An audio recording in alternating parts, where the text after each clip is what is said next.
Thank you, Heiner, very much for your warm words or welcome. I maybe add one point which is quite old or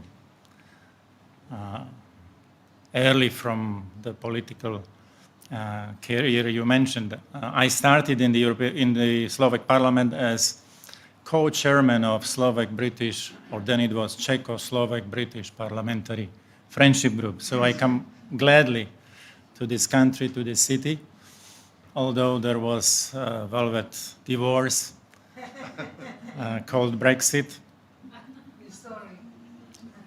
Decision should be respected, but we hope to still find a lot in common for future. And I'm here especially, and that's the point to share with you,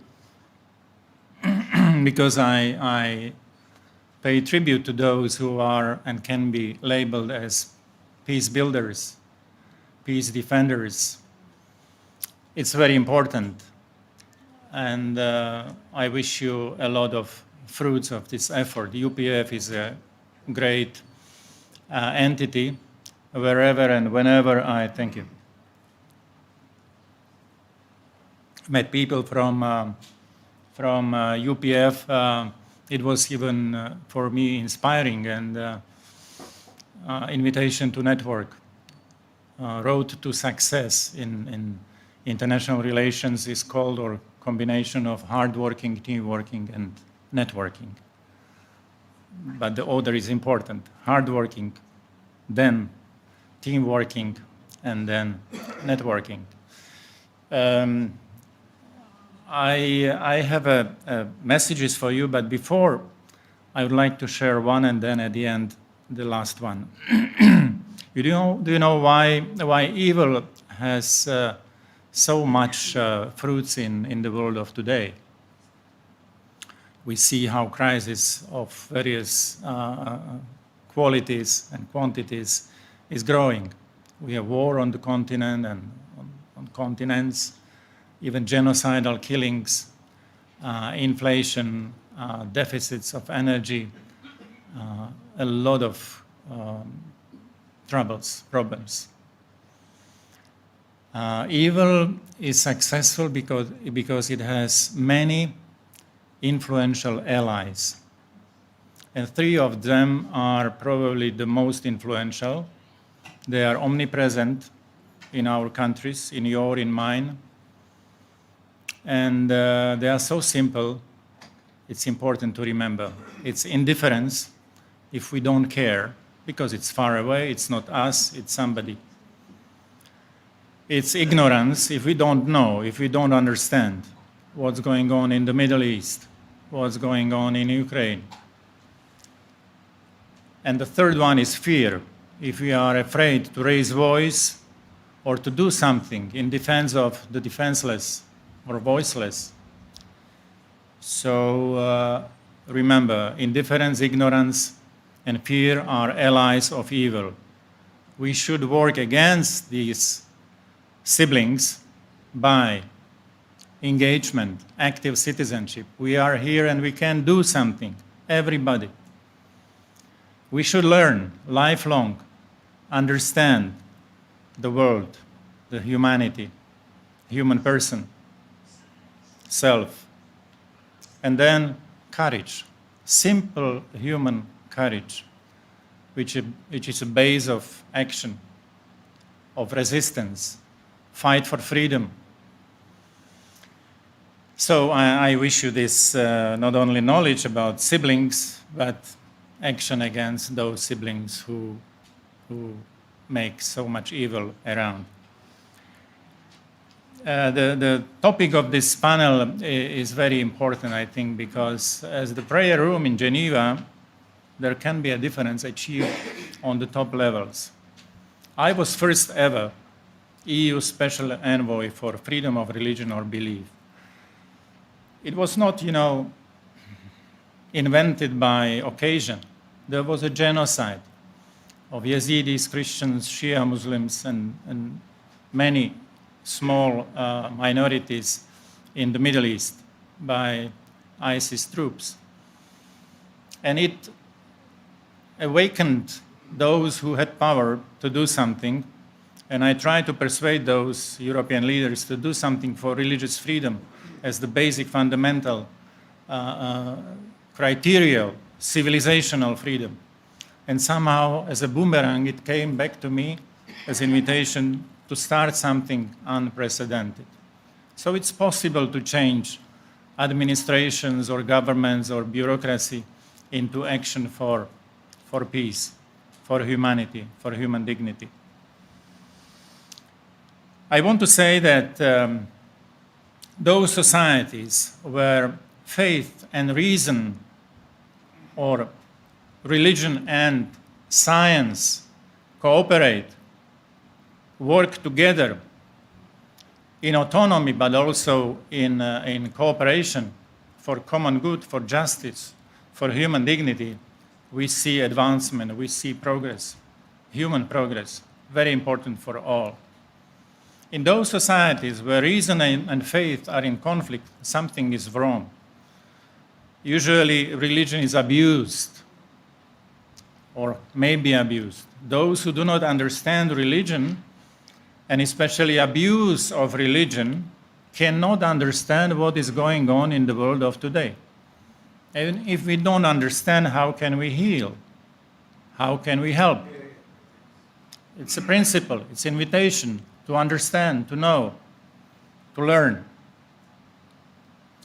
So reason and faith are like two motors moving societies forward. Forward to what? Towards dialogue, peace, common good. If the criterion of action is truth and human dignity for all. Or forward towards conflict and war, if the aim is dominance, imperial ambitions, or superiority. Instrument for the second objective are lies, propaganda, ideology, warfare, but not the truth, not human dignity for all. I mention human dignity because it's one of the most important principles for today's and tomorrow's world, if we understand it correctly. It's foundational principle of human rights. As we spoke with Jacques and others at the lunch, we love human rights. We want more. But human rights are possible only with human duties, like freedom with responsibility, two sides of the same coin.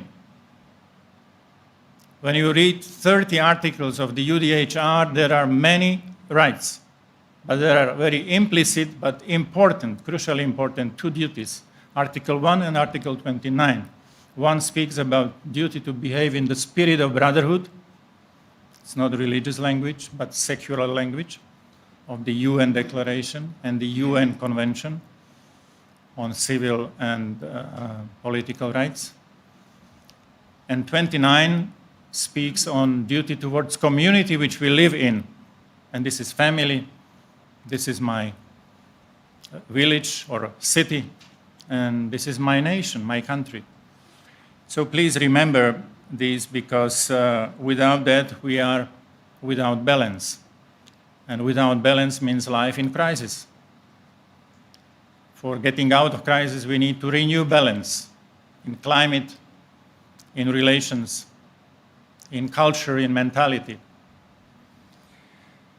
So human dignity must be departure point, respect of dignity of anybody, of all, the objective, promotion of dignity of all, and criterion to get from A to B. So triple role of one dignity. Pew Research Center in Washington speaks about very important data. 84%, and it's reliable, it's the most professional survey. 84% of global population claim religious affiliation. So this is not majority. It's overwhelming majority, 84%. This is not half and half. And the number is growing.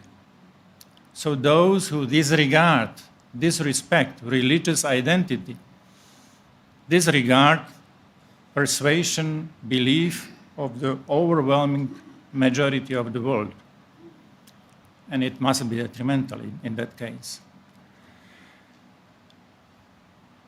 Overwhelming majority of the world population is claiming importance of religion. And UN is here to serve the world population, to all people, people with their diverse identities and justified rights. Second, peace is fruit of justice.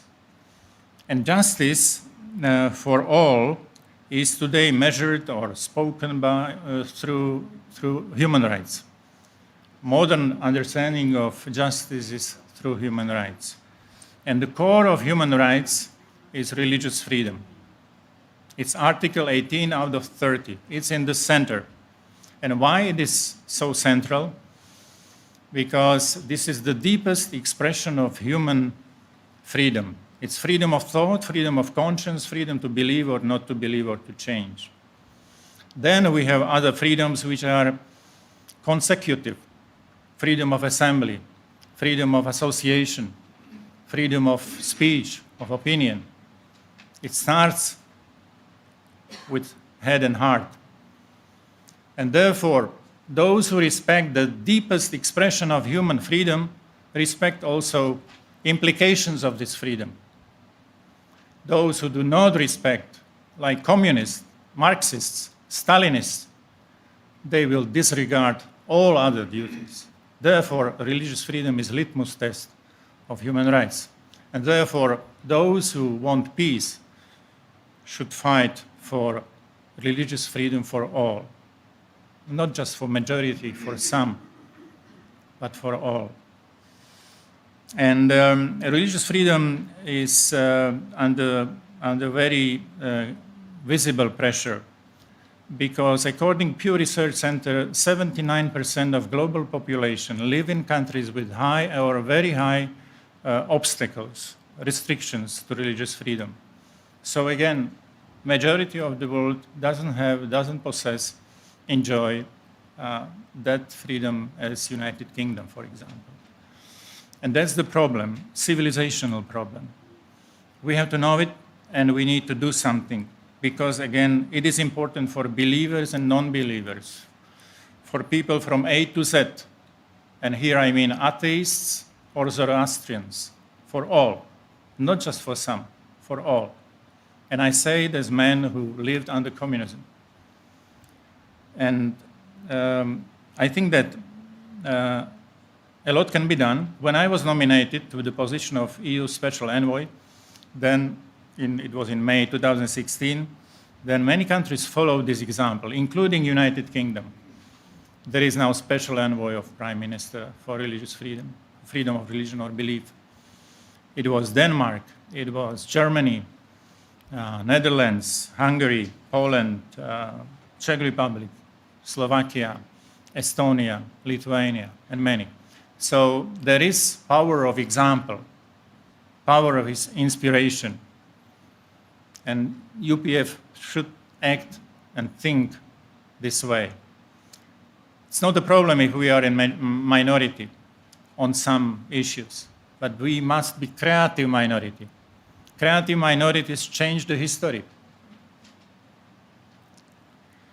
Third, Forbes is under growing pressure, as I said, 79% restrictions, and these restrictions mean in reality social hostilities, terrorism, or even governmental restrictions or policies. It can be defined by 4 layers: intolerance, discrimination, persecution, and the worst but real issue of our times is again genocide. This is the liquidation of the others because they are different. They are others by religion, by ethnicity, or conviction. So actually, it reminds me at least, but I think we share this view, situation with climate. Situation is very bad and it's worsening.